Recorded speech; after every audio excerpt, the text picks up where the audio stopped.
Greetings folks. I'm going to talk about the new SMS capabilities of the Firmware 7.0 release for the following DOVADO routers, the Tiny, Go, Pro, and DOMA models.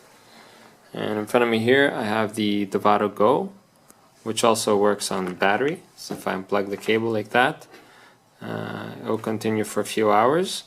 And I've also configured the router to send out an SMS notification whenever there is a power failure, and that takes usually a few seconds to send off. Should be arriving. There we go. DOVADO Go is now running on battery power, and that will give you a quick indication of that there's something definitely wrong with the remote setup where this router and possibly computer is connected. So power gets restored, and then you'll get another SMS within 10 seconds. Now let's look at the menu and see what's available here. There we go. DOVADO Go is now running on DC power. If we look at the top here, the connection status overview bar, you can see all kinds of information on the 4G or 3G signal, the level there, that it's connected over USB modem, and then you have the IP address of the router from the outside, and how much data has been downloaded versus uploaded in gigabytes during the month. It also shows on the DOVADO Go which kind of power source you're using, whether it's the battery or if it's the power supply. And hang on, that will be updated shortly. There we go, DC. It takes a while. But if we go here, I can type in a single word command called status. That's the most popular command which people use, just to check all that information, to receive it straight into the phone. Remember, you can use just about any old phone you have in your closet. It could be the first GSM phone that allowed SMS, and you'll get that message in there.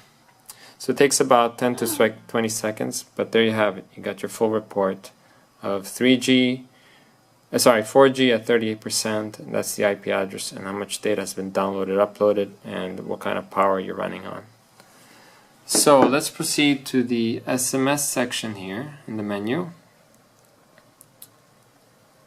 And then we go to remote control. And there we have it. I've enabled my phone number for notifications and also for allowing use of commands. And these are the one-word commands that we support. Status, as the report that you just saw now. Restart, if I want to restart the router.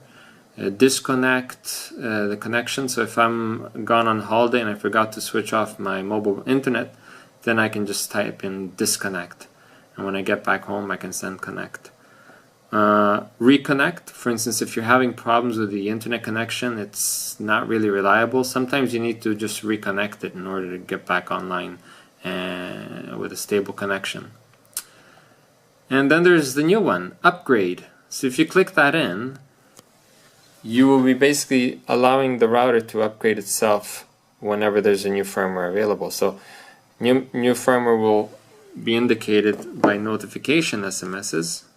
So we introduced that a few firmwares ago. So whenever the router detects once a day that there's a new firmware available, it'll send out a notification, and then you can reply that notification by saying upgrade. So I'll send this message, upgrade now. The router will receive this message and consider it an instruction to fetch automatically the latest firmware from our servers here in Sweden. So once the firmware has arrived, it will update itself and you'll be on the next release. And there's other notifications here. Restart, so whenever the router restarts itself or you have restarted it, maybe because of power failure or whatever, then you'll get a notification. Connection down, connection up. You might not want to have these because if it's happening all the time, it's not too smart a thing. But in critical operations, you will want to have that. Traffic limit, that's very handy. So for instance, if you have a mobile operator who's only giving you a few hundred megabytes or gigabytes, a few gigabytes a month, then you can have a polling, or what do you call it, a milestone system where every 100 megabytes or every few gigabytes you get an SMS notification of that. This way you keep an eye out on your consumption. Switch connection. So for instance, if the USB modem fails and all of a sudden you have some kind of backup towards fixed broadband, or rather, let's do it like this. If you have fixed broadband as your primary internet access, and should that go down, then you can get an SMS saying that it's now working on the USB modem. And while the USB modem is up and running, the router will check on the WAN port to make sure that the internet is back there. So once the internet is back online on the WAN port, you'll switch over to the WAN port from the 4G modem and you'll receive another SMS. So it's a failover option, and that is available in the connection tracker, which you can go to here. Oh, now we're rebooting because of the new firmware update. Can't do anything now. Alright, there you go.